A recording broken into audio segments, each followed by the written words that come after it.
좋은 기회가 돼서 사업을 시작을 했고 그 기회를 살려서 또 열심히 했고 열심히 하다 보니 이렇게 됐다. 지금은 통장에서 이렇게 왔다 갔다 하는 돈이 현실성 없는 어떤 게임머니 같이 느껴져요. 이렇게 말씀들 많이 하시거든요.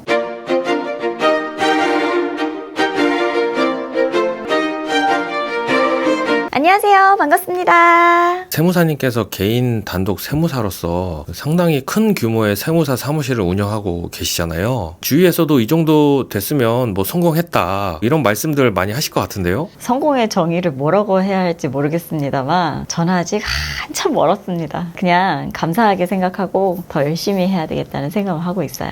개업하실 때부터 이렇게 큰 규모를 염두에 두고 개업을 하셨던 거예요? 제가 지금 개업한 지 한 6년째 되고 있어요. 지금까지 사업을 하고 규모를 키워오면서 외부 도움 없이 하나하나 쌓아 올렸는데요. 저도 사실 처음부터 이렇게 확장을 하게 될 줄은 몰랐어요. 올해 중에 지금 사무실 옆에 확장할 계획이 있는데 뭔가 좀 주기적으로 2년에 한 번씩 격변이 있는 것 같아요. 저도 처음에는 보통 세무사님들하고 마찬가지로 직원 4명인 일반적인 세무사무실이 목표였었죠. 아, 맞아요. 그때 우리 개업해서 보통의 세무사 사무실처럼만 돼도 소원이 없겠다 그랬었잖아요. 갑자기 옛날 생각이 나네요.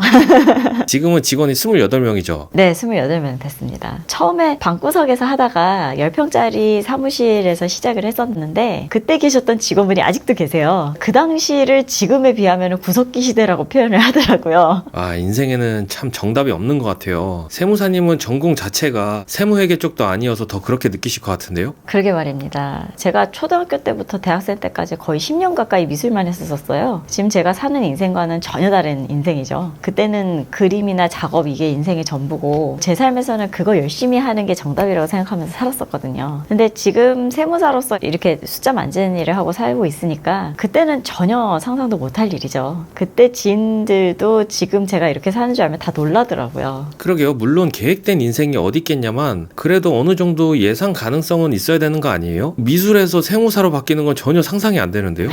저도 전혀 상상하지 못했었던 인생이죠. 사실 저는 문과 출신에 경영학과를 나와서 회계사가 된 케이스라 어찌 보면 예측이 가능하고 정석적인 삶을 살아왔다고 생각을 하거든요. 근데 세무사님은 정반대의 케이스란 말이에요. 세무사님 그런 인생은 느낌이 어때요? 글쎄요, 뭐 저는 다른 인생을 살아보지 못해서 제 입장에서는 이게 특별하다 뭐 이런 느낌은 크게 없는 것 같은데 과거에는 전혀 다른 관점에서 세상을 바라봤던 경험이 있어서 그런지 어떤 사장님이 저한테 그런 얘기를 해주시더라고요. 저랑 얘기를 하다 보면은 제가 관점이 어디 치우치지 않고 균형이 잘 잡혀있는 느낌이라는 얘기는 들었어요. 별로 편견도 없고 사장님 입장에서 어떤 얘기든 이렇게 잘 들어주시고 이해하는 느낌을 받는다 이런 말씀을 해주시는데 전혀 다른 분야를 경험해 본 게 도움이라면 도움이 되지 않았나 그런 생각도 좀 들어요. 저는 솔직히 말해서 사람마다의 특성일 수도 있고 제가 살아온 방식일 수도 있겠는데요. 제가 불확실한 미래를 굉장히 싫어해요. 솔직히 그런 상황 자체가 만들어지는 것도 스트레스거든요. 그래서 미래가 어느 정도 예측이 안 된다는 게 저는 좀 힘들더라고요.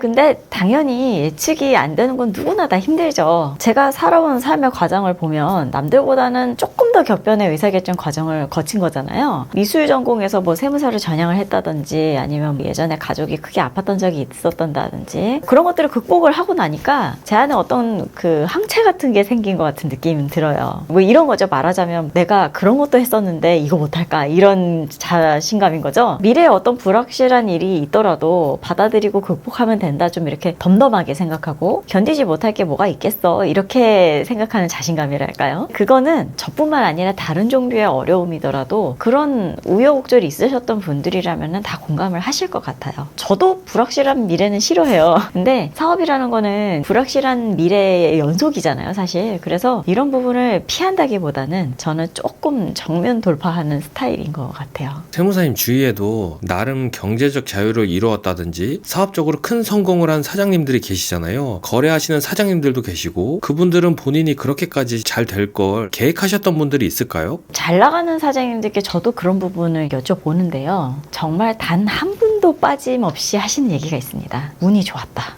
라고요. 다들 그렇게 얘기를 하세요. 좋은 기회가 돼서 사업을 시작을 했고 그 기회를 살려서 또 열심히 했고 열심히 하다 보니 이렇게 됐다. 지금은 통장에서 이렇게 왔다 갔다 하는 돈이 현실성 없는 어떤 게임머니 같이 느껴져요. 이렇게 말씀들 많이 하시거든요. 근데 그 운이 좋았다라는 그 얘기가 여러 가지 의미일 수 있겠죠. 일단 한 사람이 성공을 하기까지는 본인의 노력도 중요하지만 능력을 발휘할 수 있는 환경도 굉장히 중요하다고 생각을 하고 그런 환경을 만났다는 것도 저는 운의 범주에 들어갈 거라고 생각을 해요. 물론 엄청난 통찰력을 가지신 사장님도 계시고 순간순간 판단이나 추진력이 엄청나신 사장님도 계시고 그런데요. 그런 특출나신 능력이 있으신 사장님도 물론 마찬가지겠지만 잘 나가시는 사장님들의 공통점은 제가 볼 때는 정말 뭐든지 열심히 하고 끈기를 가지고 끝장을 보시는 것 같아요. 표현은 운이 좋았다라고 하시지만 사실은 운을 만날 때까지 주구장창 열심히 하시다 보니 마침내 기회를 만난 것 같은 생각을 좀 하게 되더라고요. 이 정도 했는데 안 되면 안 해야지 이게 아니라 그냥 될 때까지 하는 거죠. 누가 보면 그게 좀 미련해 보일 수는 있는데 무슨 일이든지 시작을 해보면 모든 일이 생각대로 되지는 않잖아요. 계획대로 되기는 쉽지가 않으니까 계획을 그때그때 수정해가면서 그렇게 끝장을 보는 사장님이 결국엔 웃게 되는 것 같더라고요. 지금까지 하신 말씀 정리를 하면 뭐 이상한 요행 바라지 말고 그냥 열심히 해라 이런 거 같네요. 아 뭔가 이게 잔소리 들은 느낌이에요. 사장님 2,000명 만나면서 이제 느낀 점인데 사장님들은 저도 정말 리스펙입니다. 저도 뭔가 난관에 부딪혔을 때 도대체 오랫동안 사업하신 사장님들은 이걸 어떻게 하시는 건가 존경스러울 때가 되게 많아요.